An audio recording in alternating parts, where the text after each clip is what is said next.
Yo guys, what's going on? Today we're going to showcase all current meta builds that I will personally be bringing into Void Abyss, the new Colossus fight coming with Season 2. Some Descendants will be left out because I just don't play them, but for the ones I do play, I wanted to get all the builds in one place for new, returning, and veteran players.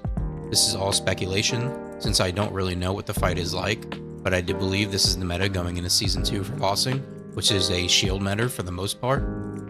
I'm not going to do any type of ranking or order, but I will say my top 3 bossing Descendants going into Season 2 are Hailey, Enzo, and Freyna, with Gley being a very close 4th. I love Gley, but the Death Stalker meta is not complementary to her playstyle. With all that out of the way, let's get into it. Gameplay will be running in the bottom left corner as I go over everything, and some Descendants will have extra screen time in the lab for added explanations, and I will not be including inversion buffs as they will be changing with the launch. And first on the agenda is Hailey. She is my main bosser. I play her the most, and I believe she is the best bosser in the game when it comes to her Firearm build, and her Zenith build is also cracked. But today we're just focusing on her Firearm build. Moving into the lab, our main thing here is that we want to have Cold Fury up at all times, as is going to give us our Firearm critical hit rate and our Firearm critical hit damage. And as you can see, as we are hitting max stacks here, we are at 95% Firearm critical hit rate and 8.169 Firearm critical hit damage. Our second ability that we'll be focused on is our 1 ability, and we will be spamming this as much as possible. So we have gotten a very nice cooldown where basically it's ending and it is back. Now, as far as the inversion buffs for Hailey, she actually benefits the most from these when it comes to keeping up her Cold Fury and spamming her 1 ability, due to this one right here, Arch Pacemaker, which is giving us a negative 25% skill cost, which is basically always up with her when you have your Cold Fury at max stacks. Your movement speed is 300 or less. So to make up for that, we will be making a change to the build that you will normally see me run. And moving into the mods, we will be going over that change first, and we will simply be swapping out Nimble Fingers for skill cost. And the other way we're going to make up for this skill cost is we are going to be running a reactor with skill cost and skill cooldown. I have not got one yet, but there is one that can be farmed this week, which I will show you when we wrap everything up with her. Back to our mods, we are running a overwhelming shield build with Biosync Shield, so we can heal off of the HP orbs, increased shield, HP conversion shield, increased HP, and stim accelerant. As far as our skill cost, like I said, we have strong mentality now, and maximize conservation, MP conversion for our cooldown, and shot focus for our firearm attack plus 15%. Like I said, for our reactor, we are going to want to get one that is skill cooldown and skill cost, preferably double gold if possible. Going on to our external components, I'm running a 2-piece decimator. I happen to have very nice rolls for these, and a 2-piece invader. I will show other options if you do not have a 2-piece decimator that has good substats, but first let's go over the substats. Auxiliary power, max HP, MP recovery out of combat. For the invader sensor, max MP, MP recovery in combat. For the memory, defense, MP recovery modifier. And for your processor, max shield, shield recovery modifier. And for our second option for our 2 sets would be 2 invader and 2 annihilation, and you want to run them just like this. That will make all 4 give max HP, which is going to bring us to a whopping 26,000 shield, which is more than enough. And for a third setup, we can do the 2-piece invader and 2-piece slayer, which is going to give us a little bit more general rounds capacity, which is nice, especially if you don't have an Enzo around you to supply you with more ammo, or you're not getting any ammo drops from the mobs in the boss fight. And for this one, it's going to give us 24,752 max shield. And for Hailey's reactor that I was talking about, we will want to go here and go chill, dimension, and in the repository, there's the Valby outpost farm that you can do, which is a very easy farm. Just get on Valby with max range, and this also happens to permanently drop electric fusion reactors, which are Abyss for Sharon. So this is a great farm for this week. And as far as our weapons, those will be covered at the end of the video. Since a lot of the builds for them match up with other Descendants, I thought it was easier to put them at the end of the video in their own sections. And that about covers it for Hailey. If you have any questions about her, let me know in the comments. And next up is Freyna, definitely a fan favorite on the game right now. And she is a very good bosser thanks to her Venom injection mod, which recovers her shield. So running a shield build and recovering it as you play without even thinking about it is great. Plus it adds even more skill power. There's not much to go over in the lab for her, but I can show a couple things. And I mean, it's just simply casting Venom injection. You're going to keep that up. It does drain MP when you need to restore shields, but we're running a decently MP friendly build here. As far as gameplay wise, you were just going to cast her 4, roll, and shoot it out. Usually once I'm done shooting it out, I will hit the boss with that, switch to my Enduring Legacy, and start to spray. And one thing I would like to show here is you can actually turn Venom injection off while you're shooting, like show, and you continue shooting, but you cannot turn it back on. You will stop shooting. From there, let's get into our mods. And as I said, we're running a Venom injection build. This is a decently skill damage focused build. Our 4 does a ton of damage when bossing. For our damage mods, we have Dangerous Ambush, Toxic Amplification. Dangerous Ambush does give more damage than Tech Amplification, which is why we have it on. And then we are using a Focus on Tech, Focus on Toxic. Now, I am not running full damage mods here. I'm running focus mods for the cooldown to go with MP conversion and Nimble Fingers, which gets our 4 to a 28-second cooldown, which in Death Stalker terms, most times you can get this off twice in one phase, which is really nice. Past that, we are running Overwhelming Shield, which we are going to see a lot. Increased shield, HP conversion shield, and increased HP. Moving on to our reactor, we have a Toxic Tech with a Fallen Hope, Secret Garden mounting. Just mount whatever gun you're using. For our substats, we are using additional damage when attacking Colossus and Duration Up. Duration Up is not needed. I just run it for comfort. It's in case I have to stop shooting to dodge mid-shot. At least I know I can come back and get the rest of my bullets out, hopefully. Another option there would be Tech damage or cooldown or toxic damage. Moving on to our set, we are running the Disordered Resolve set, and we are running for the Auxiliary Power, Max HP, MP Recovery out of combat. For the Sensor, Max MP, MP Recovery in combat. For the Memory, Defense, MP Recovery modifier. And for the Processor, Max Shield, Shield Recovery modifier. Another set you can run would be the Slayer set, but that is going to drop you down a ton for your overall shield, but we'll just throw that on to show, and we are going to be using the same substats that we had on the other set. And as you can see, we've gone from 15k shield to 12,232. Now, let's get into our gun that we will be using for Venom Baptism, and for me it is the Secret Garden, and your main concern here on your substats is rounds per magazine. If you can get weapon change speed, that is also nice for when you're done shooting and you want to switch to your Enduring.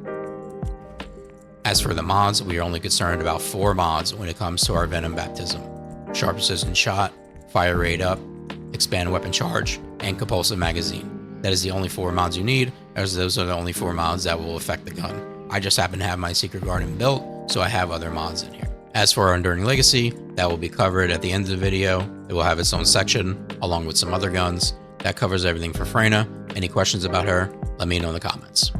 And now we have Enzo, who is definitely up there with the top tier bossing Descendants. He is pretty much immortal if played right with his shield build, and he offers some of the best gun buffs in the game, which are able to be kept up with a 100% uptime, which is something I will be showing you by the end of this session with Enzo. First, let's go over his mods, and the main mod we are using is Supply Firearm Enhancer. Summons a Firearm Enhancement device. Touching this device grants weak point damage and firearm critical hit rate up, which will be our first skill, and that is the main buff that we will be giving.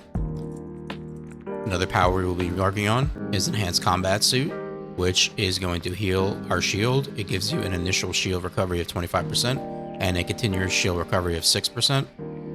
And our second buff is Perfect Support, which is going to increase firearm attack by 20%, increase firearm critical hit rate by 20%, and reroll time modifier by 10%. On top of that, it also supplies ammo to you and all your teammates. So the key here is going to be able to keep these two buffs up 100%, which is highly possible. Even though it says a 27% cooldown with an 11-second duration, we are still able to keep this up 100%, and that will be thanks to Multi-Talented and the order that we will be casting that in. So I would like to go over that now, and then we will come back and talk about the rest of the mods. So as for Multi-Talented, there is a certain way that you need to cast this, and you need to cast your 2 ability before you cast anything else, as this will proc the cooldown. As you can see in the buff bar, then we will cast our drone, and then we will cast our other buff. And as you can see, our drone is coming back extremely rapid, and as our drone comes back, our old one will also dissipate. So we are able to cast this once again with another Firearm Enhancer. If you do not do those in that order, and you try to cast the drone first, your box, and maybe your shield, as you can see, the cooldown on the drone is not going as fast as it would be. So now I'd like to do a before and after to see what these buffs do to our guns. So let's check before we buff up. We have 28,954 firearm attack and 31% firearm critical hit rate. So now let's go buff up in the correct order, of course. And this puts us at 31,585 firearm attack and 87% firearm critical hit rate. Alright, now let's get back into our mods. As we have already gone over, Supply Firearm Enhancer and Multi-Talented. We are running a Overwhelming Shield build, so we are using Overwhelming Shield, Increased Shield, HP Conversion Shield, Stim Accelerant, and Increased HP. Then we have Shot Focus for 15% firearm attack, MP Conversion, and Nimble Fingers to get our cooldowns a little quicker, so everything lines up to keep our buffs up, and Maximize Duration, which also makes the duration of our drone long enough to shoot our whole Enduring Legacy clip, and it also leaves our Firearm Enhancer up a little longer, so we are able to precast one, shoot our Enduring Legacy clip, reload, and grab it once again, because once you reload, the buff is gone. And now let's get into our reactor and our components. Your optimization condition, so your mounting, and your skill power boost ratio, those do not matter. Skill power on Enzo for this build does absolutely nothing. The only thing you're worried about is definitely getting gold cooldown and duration up for your secondary stat. As for my sets, I am running a 2-piece decimator for the little bit of extra firearm critical hit rate. I just happen to have 2 really nice pieces of this. I think a lot of people won't, so I will show a secondary option compared to this 2-piece that I'm running. For the second set, I am running the Invader set for the max shield 11.9%. Now, if you don't happen to have any of these sets that I'm going to show, you mainly want to focus on having the matching substats that I have and making sure that the main stat for each piece is max HP, so you can get as much shield as possible. Right now I'm running a 22,000 shield, but you can get this even higher. As for the substats you'll be looking for on your auxiliary power, max HP, MP recovery out of combat. On your sensor, max MP, MP recovery in combat. On your memory, defense and MP recovery modifier. And on your processor, max shield, toxin resist. I run toxic resist because of Stalker, so you can also run shield recovery modifier in place of that.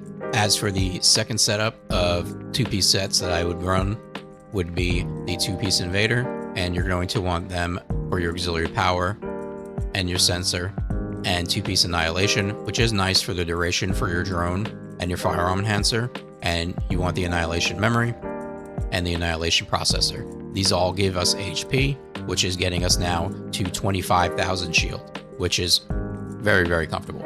As far as the guns, I will be covering that in their own section of the video, because I do not want to go through the guns for each character. So that pretty much covers anything for Enzo. Any questions about it, let me know in the comments, and we will move on to the next Descendant. And now we will get into Gley, everyone's favorite mommy on the first Descendant. The difference between Gley and all these other Descendants is that you cannot run a shield build on her. She is strictly HP build because she is basically a vampire mommy, a very hot one. And so yeah, she is running a health build, which has kind of put her towards the back of the pack in Stalker, because unless you were very good at the fight, you are going to die, but she still deals a massive amount of damage. One of the highest damage dealers when it comes to bossing in the game. So here in the lab, I will give a very basic explanation of how this build works, because it's not complicated at all. So our first ability is Massacre, which is going to bring us into the Massacre state, which you need to be in to make increased sensory work for infinite ammo. And then you will simply pop your 2, or for me, my 2, for you, your 3 maybe. And now you have infinite ammo.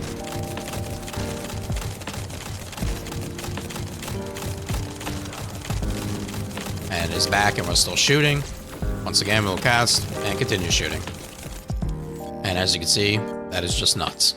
So let's get into the mods we are running. Now, I have Massive Sanctification here. The only reason I have this here is because for some bosses, I want to drain my HP as much as possible to take advantage of the bonus firearm damage. So you do not need this here, but I prefer to have it in case I want to drain my health. As for cooldown, we have MP Conversion, Nimble Fingers, Focus on Dimension, and Focus on Non-Attribute. And for skill duration, Maximize Duration and Skill Extension, which is letting us infinitely loop our increased sensory to infinitely shoot without using any ammo. For damage, for firearm attack damage, we are running Shot Focus and Walk a Tightrope. And for HP, increased HP and Stim Accelerant. Let's look at our reactor. This is a firearm attack build. There's no skill damage involved at all. So your mounting, your skill power boost ratio do not matter. The only thing you're concerned here is skill cooldown and duration up. And for our set, I'm running the Annihilation set. We have max HP and fire resistance on the auxiliary power, and it looks like the new Colossus will be doing fire, so that is very nice. For our Annihilation sensor, HP recovery modifier and consumable drop rate increase modifier to help us when we pick up those health orbs. Here for the Annihilation memory defense, I just happen to have gold drop rate modifier. There is a element resist you can get. And for our processor, toxin resist, and the display time for our tab. And now let's look at our executor, which is a gun you will mostly just be running on Gley for our substats, weak point damage, firearm critical hit damage, firearm attack, and bonus firearm attack versus Colossus.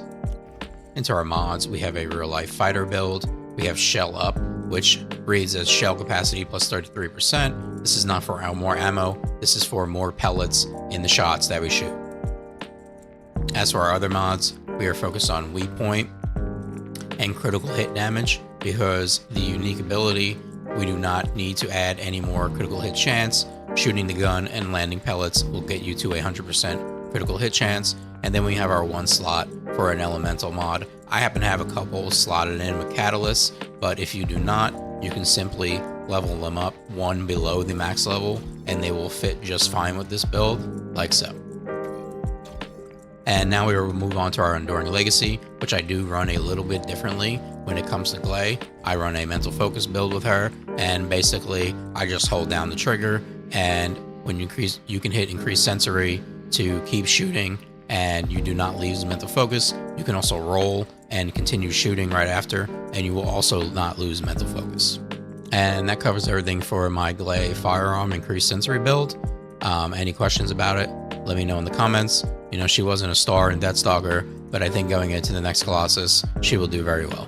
And here we have Valby with a firearm attack build using Supply Moisture to give us the firearm critical hit rate, which we can show right now in the lab exactly what that does. So right now our Enduring Legacy is at a 40.28% firearm critical hit rate. And by simply casting R1 and standing in the water, we are now at an 80% firearm critical hit rate, which is very nice. This game is a crit damage meta, and being able to give yourself that much firearm critical hit rate is excellent. And now we will get straight into the build. As I said, a supply moisture build while on water, increases firearm critical hit rate, okay, and firearm attribute trigger rate.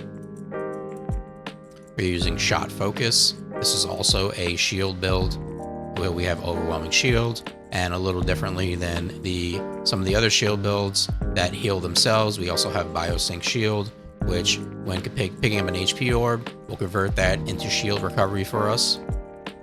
We have increased shield, increased HP, and then we have amplification control, which is giving us skill effect range, which I like to make the water we are putting down on the ground bigger, and just so happens to give us a little bit more extra shield.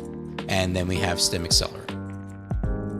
We have our 2 cooldown mods, MP conversion and nimble fingers, which honestly is probably overkill, but there's really not too much else to put. And we have skill extension for skill duration. I really like the way this build plays. Valby plays very well in Stalker. She's definitely very fun to play.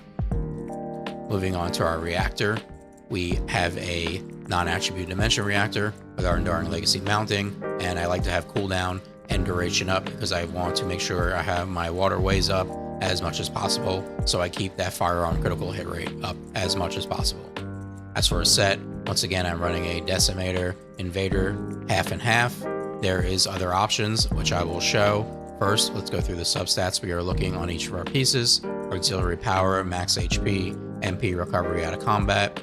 For our sensor, max MP recovery. As for another way to run our 2 sets, you can switch to the half Invader, like so, and the half Annihilation, like so. And these all give max HP, which is very nice, which gets us to 23,000 shield. And another option here would be a 2-piece Invader and a 2-piece Slayer set, which isn't giving us the duration or as much shield as we would see with the 2-piece Annihilation, but is giving us some extra general rounds capacity, which is very nice. And here we have 21,813 shield. And for Valby, I will cover the Enduring Legacy for her. Substats, firearm attack, firearm critical hit damage, bonus firearm attack versus Colossus, and firearm critical hit rate. And I do run her build a little differently here. It's still a sharp precision shot build, but I do run an edging shot for her to get that 43% firearm attack. Other than that, everything's pretty much the same as you would see with my normal sharp precision shot Enduring Legacy build. And that covers Valby. Any questions about the build, let me know in the comments. She is a very fun character to play. I enjoy bossing with her, especially in Stalker, and I will definitely be bringing her into the new Colossus fight. And now we have Yujin, who I am definitely not a pro with. I have not played much Yujin. I have brought him in Stalker a few times. He is fun to play. So this build is basically decent healing and still good damage so that you can carry your own weight if you're playing with other players that maybe aren't dealing as much damage and you still need to keep them alive. And that's the type of build I like to bring if I'm pub queuing on Yujin. We'll get straight into the mods. I'm running Duty and Sacrifice.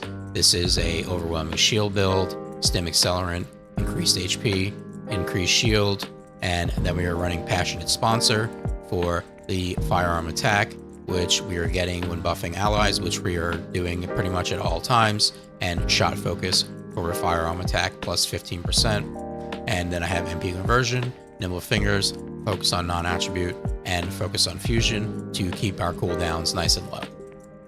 As for our reactor, I am running a cooldown skill cost. You can run a cooldown skill duration as well. That also works very good. And for our external components, I am running a 2-piece Invader, 2-piece Annihilation. For our auxiliary power, max HP, MP recovery out of combat. For our sensor, max MP recovery in combat. For our memory, defense, MP recovery modifier. And for our processor, max shield recovery modifier. And with this setup, we are at 19,000 shield, which is more than enough with Yujin because you can heal yourself. And that covers it for everything I have for Yujin. Like I said, I'm not a huge Yujin player, but I do enjoy playing him, and I wanted to share the build that I use when I do play him. If you're looking for very deep Yujin knowledge, I would search up somebody like Memory on YouTube. He is a great Yujin player, and just where I would go to find out if I needed to know anything about Yujin. As far as the guns, they will be covered in their own section at the end of the video. Any questions about Yujin? Let me know in the comments. Thank you. And as I said earlier in the video, we will be doing a section just for guns, and in this section we will be covering Enduring Legacy, Greg's Reverse Fate, and a gun that is simply only used for general rounds ammo economy. First, let's get into our Enduring Legacy. For our substats: Firearm Attack, Firearm Critical Hit Damage, Bonus Firearm Attack versus Colossus, and a Firearm Critical Hit Rate. This is a sharp precision shot build. We have our Firearm Attack mods, we have our Firearm Critical Hit Chance and Critical Hit Damage mods, and Fire Rate Up. Then we have Expand Weapon Charge, which will bring our magazine to 171 rounds, and our Double Fire Damage mods. We have Greg's Reverse Fate, Firearm Attack, Firearm Critical Hit Damage, Weak Point Damage, and Bonus Firearm Attack versus Colossus. I will cover 3 different builds here.